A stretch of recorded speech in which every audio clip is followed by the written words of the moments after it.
I think we're still learning how Genesis affected the generations. When Genesis was alive and I was introducing her work to people, I would always say that Genesis is probably the most influential artist that no one had ever heard of.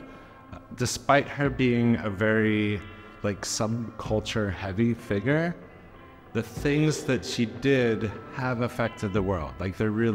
She really has made her make on culture. In fact, she would refer to herself as a cultural engineer rather than an artist or a musician per se. Examples are her embracing of body modification and tattoos and piercing, all that stuff in the early 80s, totally taboo. Now it's kind of mainstream and common. Also, the music. She was about 20 years ahead of the time with the music. She, with industrial records and throbbing gristle, basically invented a genre that at the time was considered unlistenable and now is frequently listed as one of the top 100 most important albums, in Wire magazine and things like that.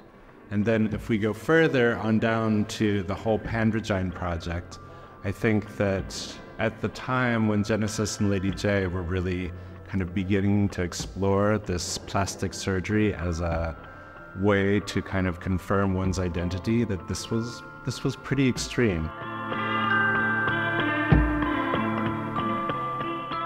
There are so many things about Jen that are just kind of amazing. One of the things that I really loved about Genesis is that she had a sense of humor about everything. She knew that her work was important and she knew her work was extreme, but throughout the exhibition you'll find moments of humor. She was funny. She was a provocateur. She really liked to push people's buttons, see what happened.